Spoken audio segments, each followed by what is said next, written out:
मेरा मौक़िफ़ एक सियासी जमात को पसंद नहीं है, ट्रोलिंग करेगी और क्या करेगी, यही करेगी ना। हुकूमत में आएगी तो मारने की कोशिश करेगी, उठाने की कोशिश करेगी, ऑफ एयर करने की कोशिश मैक्सिमम ये कर सकती है। किसी और का मौक़िफ़ दूसरी जमात को पसंद नहीं है तो वो भी यही करेंगे। लेकिन अरशद शरीफ जब पाकिस्तान से बाहर गया तो उसकी ट्रोलिंग हमने खुद की थी। बोलो और बार बार बोलो, लेकिन असल बात बोलते हुए हम डरते हैं। यह है सेंट्रल पॉइंट। हम सब इसके इर्द गिर्द घूम रहे हैं, बिल्ली के गले में घंटी कोई नहीं बांधना चाहता। हम सारे सहाफी बैठे हुए हैं, आप में से बहुत सारे मेरे दोस्त, उन्हें मेरा मौक़िफ़ पसंद ही नहीं होगा। ये क्या कहता है, गलत बात है, पसंद नहीं है।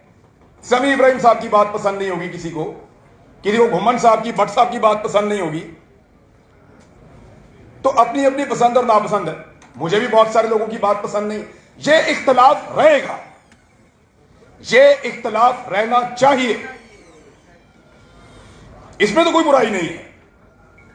हम इख्तलाफ करते रहेंगे, लेकिन एक बात पे गौर कीजिए, जो सेंट्रल पॉइंट है उसकी तरफ आ जाएं सारे मिलकर। मुझे बताएं, किसी सियासतदान में जरूरत है कि हमारे प्रोग्राम बंद करें, हमें पर्चे दे, हमें अंदर डाले या हमें कत्ल कर दे? है किसी सियासतदान में जरूरत? यार ये तो अपनी वजारतों के लिए बेचारे एंकरों के पीछे भागते हैं, दफ्तरों के दरवाजे खटखटाते हैं, अपनी टिकटों के लिए बेचारे पता नहीं कहां कहां दरबदर फिर ये आपके ऊपर अटैक करेंगे। इनकी सियासी क़यादतें आपके ऊपर अटैक करेंगी। मैं जानता हूं कितने बेचारे हैं बेचारे। ये जो साहब यहां पे आज तशरीफ लाए थे, इन्होंने एक टीवी प्रोग्राम के अंदर वो नुक्ता उठाया था जिसके बाद मेरे पे पहला मुकदमा हुआ था और फिर बहुत सारे हो गए, लेकिन उनकी बात भी हमने आज सुनी है। इसके ऊपर भी उसी नौयत का एक पर्चा हुआ था, इस शख्स के ऊपर भी। ये गद्दारी और बगावत के पर्चे आपको लगता है कि सियासतदान करवा सकते हैं? सियासतदानों के पास इसका कॉपीराइट ही नहीं है। ये जो पर्चा है ना गद्दारी का, बगावत का, इसका एक कॉपीराइट होता है। वो जिसके पास एक कॉपीराइट है ना, वो बहुत ताकतवर है। एस्टेब्लिशमेंट पाकिस्तान। मैं बोलना चाहता हूं, मैं बोलता रहा, शिकायत करता रहा, शिकायत लगाता रहा, जजेस को लिखता रहा। मैं साथ था, साबिर शाकिर भाई वहां से बरतानिया से ऑनलाइन थे। मैं आपको बताता हूं क्या हुआ था उस दिन। साबिर शाकिर बरतानिया से थे, समी इब्राहिम साहब थे, मैं भी उनके साथ था अरशद शरीफ के। वो इतना बड़ा फाइल, वो पूरा एक पुलंदा बनाकर लेके आए थे, रिकॉर्ड।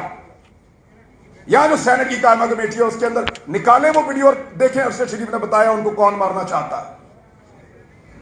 आप इंक्वायरियां करवा रहे हैं, JITs बिठा रहे हैं, आप चाहते हैं इसके ऊपर और इंक्वायरी हो। वो अपनी जिंदगी में बताकर गया मुझे कौन मारने वाला है। निकाले वो वीडियो, उस दिन रिकॉर्ड हो रहा था, सब बताया था। साबिर शाकिर ने बताया कि उसको किसने धमकी लगाई कि मुझे जहाज के अंदर से उन्होंने कहा तुझे उतार देंगे और उतार के पाकिस्तान में लाके निशान इबरत बना देंगे।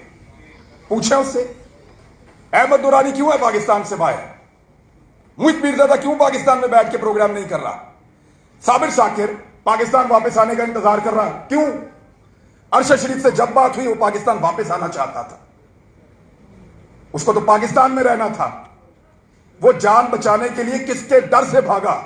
सब जानते हैं पाकिस्तान की एस्टेब्लिशमेंट। और एक बात मैं क्लियर करूं, दौर चाहे इमरान खान का है, दौर चाहे ये PDM का है या किसी और का दौर है, ये सियासतदानों की कोई औकात नहीं है। मीडिया अब उनसे आगे है मेरे ख्याल में।